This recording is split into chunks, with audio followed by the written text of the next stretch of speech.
你知道拯救大兵瑞恩究竟有多细吗？细节一，影片当中我们最常见的一个细节就是士兵用来拖枪拖的大拇指普遍都会留下黑色的淤血，因为这是二战时期士兵最容易受伤的位置，原因就在于换弹夹时大拇指所在的位置非常容易被填弹装置卡住，从这就不难看出为什么拯救大兵瑞恩能够封神。其次便是在米勒蒙住了德军俘虏的时候，此时的杰克把步枪的吊索系在了手臂上，这是二战狙击手常用的一种稳定瞄准的方法。细节二，在诺曼底登陆战中，一名医护兵在抢救伤员时，突然砰的一声，他的水壶开始不断向外漏水。可能这时候有不少小伙伴觉得这个医护兵的运气不错，用水壶挡下了子弹，但事实真的如此吗？可以看见一转眼的功夫，水壶漏出的水是鲜红色的，原因就在于铝制的水壶不可能抵御子弹的冲击力，所以子弹穿过了水壶，命中了医护兵的大腿，血掺杂着水从水壶当中流出。我们要知道，在战场上每一位士兵的神经都高度紧绷着，所以在这样的情况下，也就会使得肾上腺素飙升，在面对子弹这种瞬间穿透型的伤害时，反而无法在第一时间内做出反应，甚至是感觉到疼痛。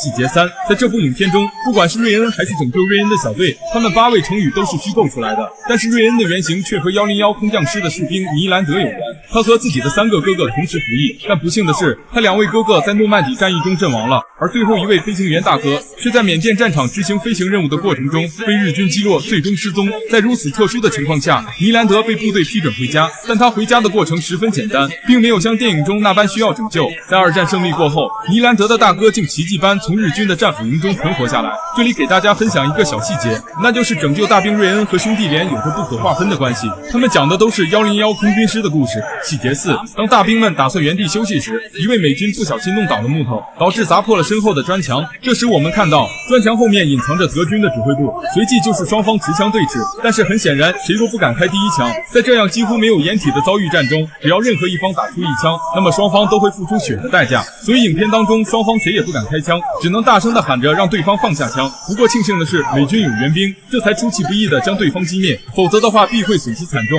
细节五，当米勒上尉带领着军队上岸时，镜头给到了米勒上尉手，可以看见他的手这时在不停地打哆嗦，这并不代表米勒上尉有什么隐疾，而是人在高度亢奋或紧张时，手和全身都会忍不住发抖。同样这也能看出诺曼底登陆战到底有多么的残酷，连米勒这样的老兵都会做出这样的生理反应。细节六，该片出现了许多的番号，不少小伙伴都发出了一个这样的疑问，那么多番号该怎么记住呢？其实区别番号的主要方式是看臂章，在这里需要注意的番号一共有3个。第一个是米勒上尉指挥的部队，他们的臂章是蓝色的 Rangers， 并且头盔后面还有一个2，这代表的是他们属于第2游骑兵营。相信有不少小伙伴也注意到了，米勒上尉的头盔后面不仅有红色的2，而且还有一个白杠，而这一道白杠代表的则是米勒上尉是军官的身份。需要注意的是，游骑兵营是一个极具传奇色彩的部队，他们在诺曼底登陆战中立下了汗马功劳，所以这也是为什么在影片当中上级会把拯救瑞恩这个几乎不可能的事交给他们。在诺曼底海滩中，有一位士兵在向米勒上尉询问该怎么打，他并不属于米勒上尉的士兵，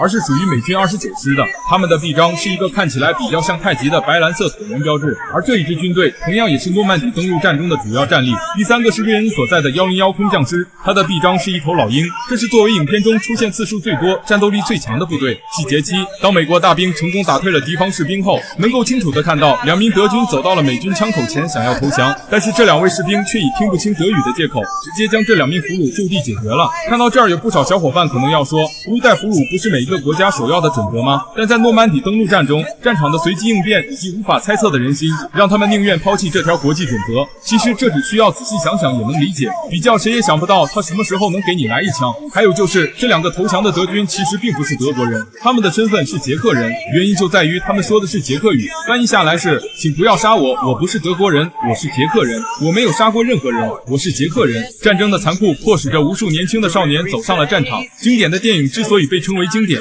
是因为他们能够给予我们启示的道理。